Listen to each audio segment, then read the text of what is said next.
Siapa yang bisa menolak kelezatan sambal dengan cita rasa unik dan menggugah selera? Sambal tempoyak udang petai, olahan khas Sumatera Selatan, menawarkan kombinasi rasa asam, pedas, dan gurih yang membuat siapa saja ketagihan.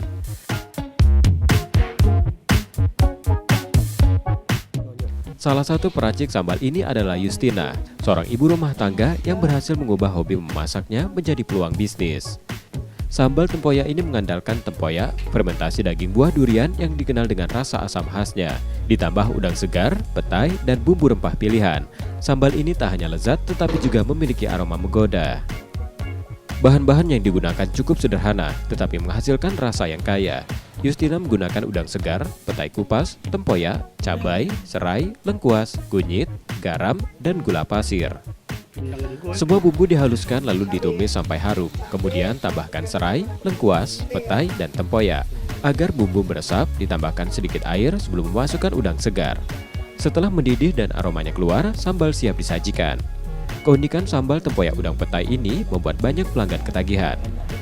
Dalam sehari, Justina bisa menjual hingga 40 porsi dengan harga Rp40.000 per porsi.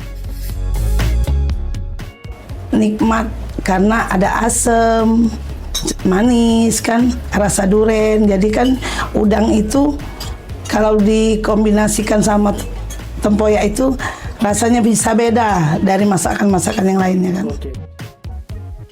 Pelanggan sambal tempoyak buatan Justina mengaku suka karena rasa berbeda dari sambal lain, ditambah sensasi asam dari tempoyak yang membuat ketagihan. Terus juga rasanya tuh pas, ya pedes juga, terus ada rasa kayak ya pete juga, terus gurih, asam juga, enak pokoknya. Bagi yang ingin mencicipi kelezatan sambal tempoyak udang petai ini, bisa langsung memesannya di kawasan Bukit Permai, Palembang. Siap-siap merasakan sensasi sambal yang menggugah selera. Purwantoro, Kompas TV, Palembang, Sumatera Selatan.